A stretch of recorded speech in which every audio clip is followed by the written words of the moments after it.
Assalamualaikum warahmatullahi wabarakatuh. Saya Muhammad Wildan Firdausi, absen 013, akan menyampaikan tentang ruang lingkup hukum perdata. Nah, teman-teman sekalian yang berbahagia, di sini saya akan menyampaikan ada dua ruang lingkup yang saya ketahui.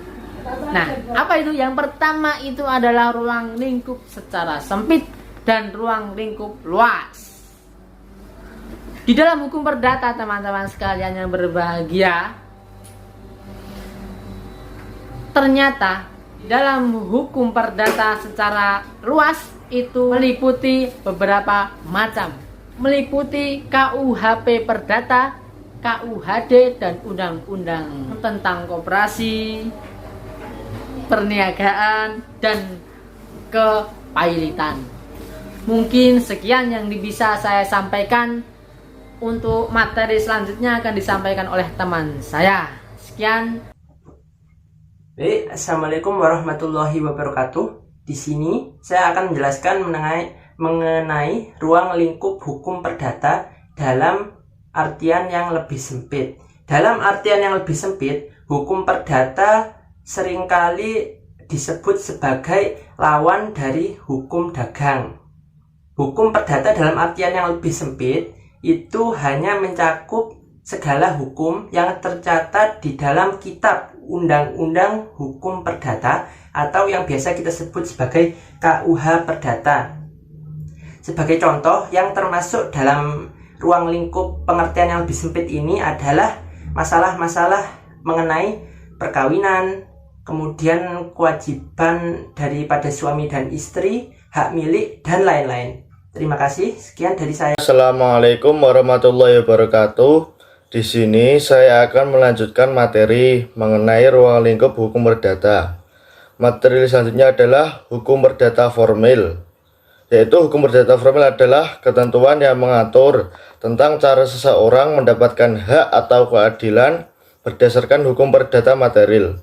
Jadi, jika hukum pidana mengatur tentang peraturan hukum bagi orang ataupun kelompok yang melakukan pelanggaran hukum yang ditetapkan oleh negara. Lain halnya dengan hukum perdata yang mengatur tentang permasalahan di masyarakat yang berkaitan dengan norma atau adat istiadat yang menjadi acuan kehidupan masyarakat, misalnya kasus perebutan hak waris keluarga. Oleh karena itu, hukum perdata di Indonesia memiliki sifat kebinekaan atau pluralistik baik secara etnis maupun yuridis. Mungkin sekian dari saya. Selanjutnya kita akan memasuki sistematika kitab undang-undang hukum perdata. Dalam kitab undang-undang hukum perdata itu terdiri dari 4 buku yang berisikan 1993 pasal. Yang akan saya bahas di sini yaitu tentang buku yang pertama, yang mana buku pertama itu membahas tentang orang.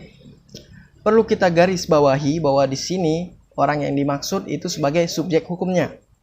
Dan subjek hukum orang ini itu bisa dibilang luas cakupannya. Sehingga dia juga dalam pasal ini juga terkait terhadap hukum keluarga dan juga hukum perkawinan.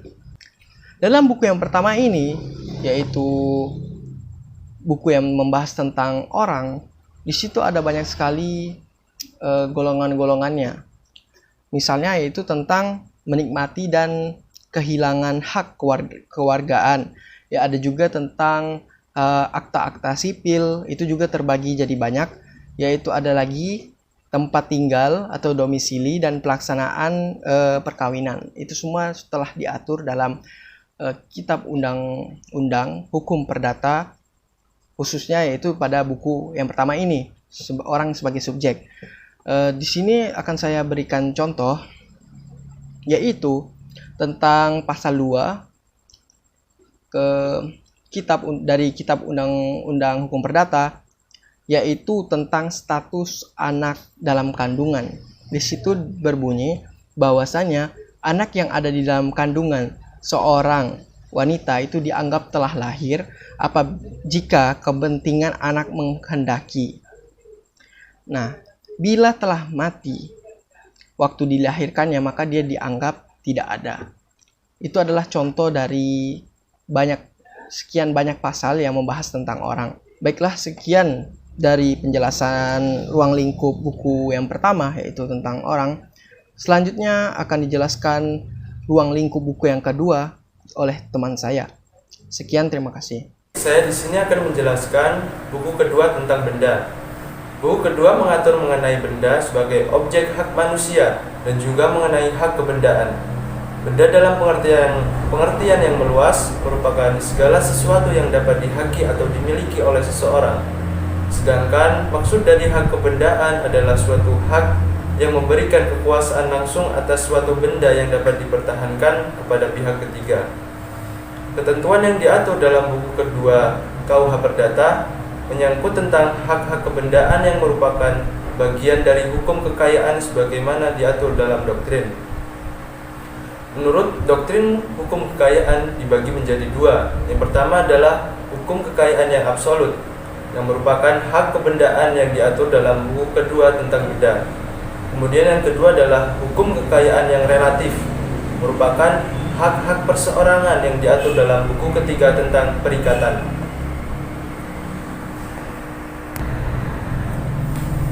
Kemudian berkaitan dengan ketentuan buku 2 tentang benda, KUH Perdata tidak diberlakukan lagi, yaitu dengan berlakunya Undang-Undang Nomor 5 Tahun 1960 tentang Peraturan Dasar Pokok-Pokok Agraria.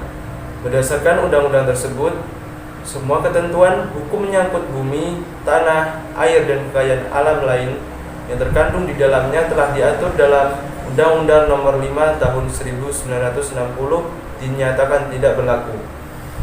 Selain itu, berkaitan dengan jaminan atas tanah dan benda-benda yang berkaitan dengan tanah yang dulu menggunakan ketentuan hipotek sebagaimana diatur dalam buku kedua KUH Perdata, dengan berlakunya Undang-Undang Nomor 4 Tahun 1996 tentang hak tanggungan tentang benda.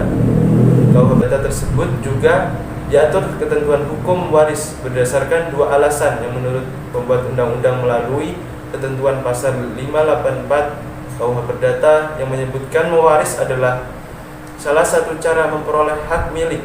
Selain itu, ketentuan dalam pasal 528 KUH Perdata ditentukan hak waris merupakan hak kebendaan. Sekian dari saya, kurang dan lebihnya mohon maaf. Terima kasih.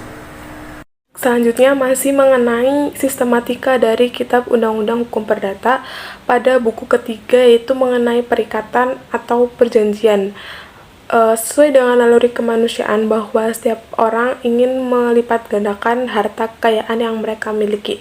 Oleh karena itu, kenapa buku ketiga ini ada, yaitu untuk mengatur suatu hubungan hukum antara satu orang dengan orang lainnya dalam ruang lingkup harta kekayaan, untuk memberi sesuatu, untuk berbuat sesuatu, atau tidak berbuat sesuatu sesuai dengan undang-undang atau perjanjian.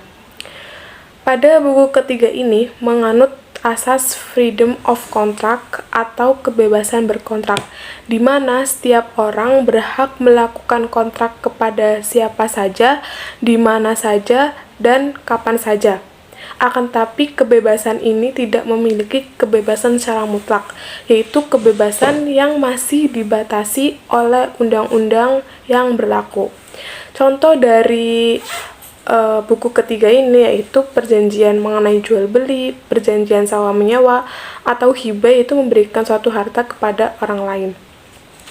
Selanjutnya yaitu buku keempat mengenai pembuktian dan daluarsa. Setiap orang yang ingin memiliki hak seutuhnya atas harta yang dia miliki, maka ia harus membuktikan bahwa harta tersebut adalah miliknya. Oleh karena itu, pembuktian di sini ada untuk mengatur alat-alat bukti yang digunakan seorang untuk mempertahankan atau menuntut hak-hak keperdataan. Dalam pasal 1865 KUH Perdata yang disebutkan bahwa setiap orang yang ingin mengakui hak atas sesuatu, peristiwa yang ditangguhkan, atau menuntut hak orang lain, maka ia harus membuktikan hak tersebut atau peristiwa yang dikemukakan. dalam pasal 1866 KUH Perdata. Dalam pasal tersebut dijelaskan mengenai macam-macam alat bukti. Yang pertama ada alat bukti tulisan, yang kedua ada saksi orang ketiga, yang ketiga ada bukti prasangka, yang keempat ada bukti pengakuan, dan yang kelima ada bukti sumpah.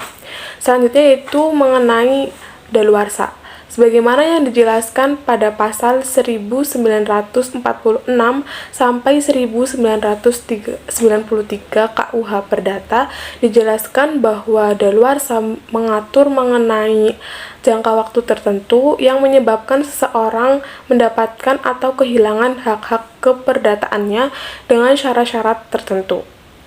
Sekian presentasi dari kelompok kami, kurang lebihnya mohon maaf. Wassalamualaikum warahmatullahi wabarakatuh.